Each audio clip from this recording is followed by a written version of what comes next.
Hello বন্ধুরা, আমি হলাম তোমাদের অনন্যাদি। আমি আজ এসেছিলাম আমার গ্রামের বাড়িতে, কারণ কাকার ঘর ভাঙা হচ্ছে, নতুন বাড়ি হবে।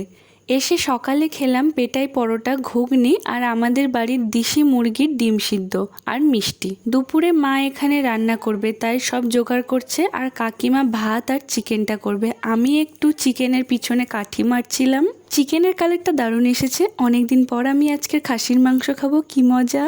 খাসির মাংসটা পিসিমণি রান্না করছে, আর এইদিকে কাকা দেখি কত শোল মাছ ধরেছে। তারপর স্নান করে আমি আর বড় পিসি আসলাম আমার হাতের লেবু গাছে লেবু পাড়তে। এদিকে মা দেখি খেতে দিচ্ছে, আমিও এসে খেতে বসে পড়লাম।